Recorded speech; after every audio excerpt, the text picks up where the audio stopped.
insiste beaucoup sur ce qui se passe, comment ça se passe et ce qui va se passer entre les deux rendez-vous. Est-ce que tu confirmes que j'ai appuyé là-dessus? Parce que, évidemment... C'est surprenant comme expérience, parce que moi je me suis sentie différente, mais j'avais pas compris, je me trouvais bizarre. Neuve. Là, aujourd'hui, c'est un truc que tu avais fait toujours. Ça a été un travail, voilà.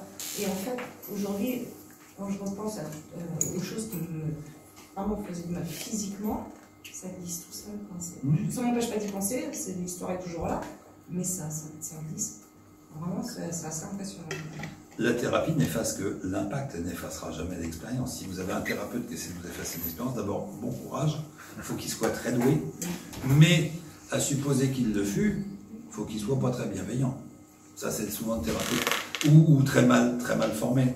Personne me fait, le nombre de personnes qui viennent me voir en disant, j'étais amoureux ou amoureuse, et puis là, faites-moi oublier. Vous rigolez, oui.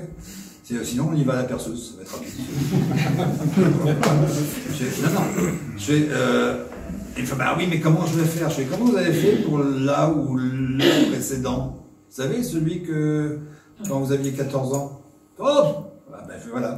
éventuellement, ce que vous pouvez me demander, c'est que ça fasse un peu ça. Mais vous ne l'avez pas oublié. Je dis, non. Et on ne fait pas oublier les choses aux gens. Vous pouvez être catastrophé pour avoir bousillé votre super première bagnole qui représentait tout, c'était votre phallus, là, une voiture décapotable, avec ça, vous alliez pêcher au gras. Je ne sais pas pourquoi c'est tout ça.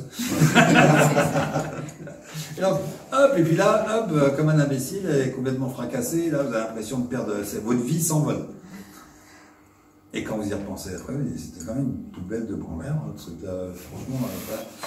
Et vous n'avez pas oublié. Mais non seulement ça vous fait plus mal, mais vous remettez une autre valeur, une autre signification, une autre utilité à cette expérience. D'accord? Donc c'est ça qui arrive assez automatiquement. Une mauvaise expérience, parce qu'il y a quelques temps, il y a un truc qui m'a mise en colère, mais vraiment. Et je n'ai pas vécu comme avant, cette colère-là. Avant, elle m'aurait bouffé de l'intérieur, empêché de dormir et tout. Là, j'ai vécu ma colère. Mais j'ai pas ressenti, parce que ça me faisait avant, quand je disais l'oppression et tout. J'ai pas ressenti ça du tout. Ça s'appelle une saine colère. Ouais, ça fait du bien. C'est-à-dire qu'en fait, quand je suis en colère et content d'être en colère, c'est-à-dire que tu vas t'en prendre une dans pas longtemps, et là, j'ai tout le moteur qui est bien préchauffé pour que ça arrive avec un certain élan, une certaine vitesse, et bien vous avez remarqué, vous êtes très content. D'accord? Quand, par contre, vous sentez que vous n'avez pas le droit, que ça serait dangereux, que vous n'êtes pas légitime, que ça serait pas juste, enfin que c'est conflictuel, ou voire, encore pire, c'est que vous apercevez que vous n'avez même pas été capable d'être en colère contre la personne qui l'a déclenché, tellement vous étiez dans un autre état. Par contre, sa colère, vous allez la distribuer sur quelqu'un d'autre qui ne la mérite pas. Alors là, vous comprenez encore moins. Là, c'est une colère, effectivement, qu'on vit très mal. Alors souvent, d'ailleurs, on ne peut même pas vraiment l'exprimer. Ou alors, si on l'exprime, on est en train de faire du dégât autour et on fait du mal aux gens qu'on aime bien et on ne comprend pas. Ou vous ne l'exprimez pas et puis là, ça commence à aller pas bien dans votre corps. Et voilà, vous êtes en train de ronger votre frein et ça devient vraiment, vraiment toxique. Ou alors vous faites une sorte de compromis, ça devient un boubi-boulga de comportements bizarres, etc. Donc, dès que vous supprimez des émotions toxiques, vous allez avoir des émotions normales, mais elles ne seront pas forcément agréables, elles seront juste normales. Il y a plein de gens qui, se débarrassant d'une peur, et vraiment le truc tout pourri, reviennent en 15 jours après en disant « Non mais ça va pas, le boulot là il n'est pas bien fait, je me sens triste, donc je ne vais pas progresser. Si vous n'êtes pas venu pour la tristesse, c'est la dernière fois. Non, j'étais venu pour la peur, j'ai bien la peur. » Ça c'est la deuxième couche.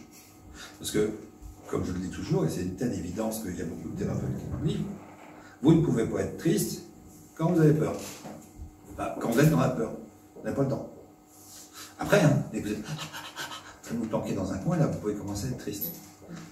Mais alors, quand on fait disparaître définitivement un truc qui nous ronge, depuis tout petit, alors déjà, quand c'est depuis tout petit, on se sent bizarre. Et pourquoi on se sent bizarre? Parce qu'on n'a jamais fonctionné autrement. Mais c'est quoi mon nouveau moi?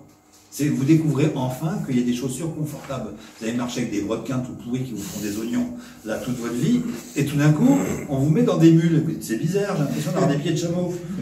Mais c'est normal.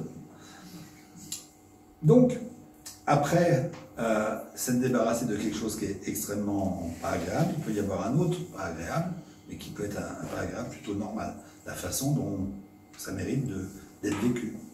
Et d'ailleurs, 90%, 99% de vos émotions que vous éprouvez, vous ne viendriez pas voir un thérapeute pour ça. Même si, là-dedans, je suis à peu près persuadé qu'il y a plutôt 70% de négatifs et 30% de positifs. J'en connais peu qui sont plus joyeux actuellement dans cette période. Alors, je ne dis pas qu'il n'y en a pas, hein. Il y a peut-être des super sportifs de la joie de vivre, hein. Et là, je vous félicite. D'ailleurs, donner des cours, vous allez gagner du pognon. Mais par contre, je pense que les gens sont majoritairement dans des états un peu négatifs, un peu stressés de la vie, un peu tristes, un peu contraints. On est obligé, les gosses, le boulot, les transports, le prix de l'essence et le prix de tout d'ailleurs en fait maintenant. Voilà, la tronche de la caissière, voilà, puis elle c'est la tronche du client parce qu'elle vit le même truc mais de l'autre côté. Et ben pour 60, donc c'est 70% d'émotions pas très sympas, vous ne viendriez pas voir un thérapeute. Parce que votre cerveau, c'est qu'elles sont plutôt adaptées. Vous venez voir un thérapeute quand vous avez une émotion que vous jugez inadaptée. Ou des fois, parce que vous suiviez une transformation, on peut se retrouver à la croisée des chemins, et c'est tellement inhabituel, on dit je ne comprends plus rien, je ne sais plus qui je suis, je n'interprète plus le monde pareil, ma boussole, il n'y a plus de nord, il n'y a plus d'aiguille, j'ai plus de direction. Donc là, oui.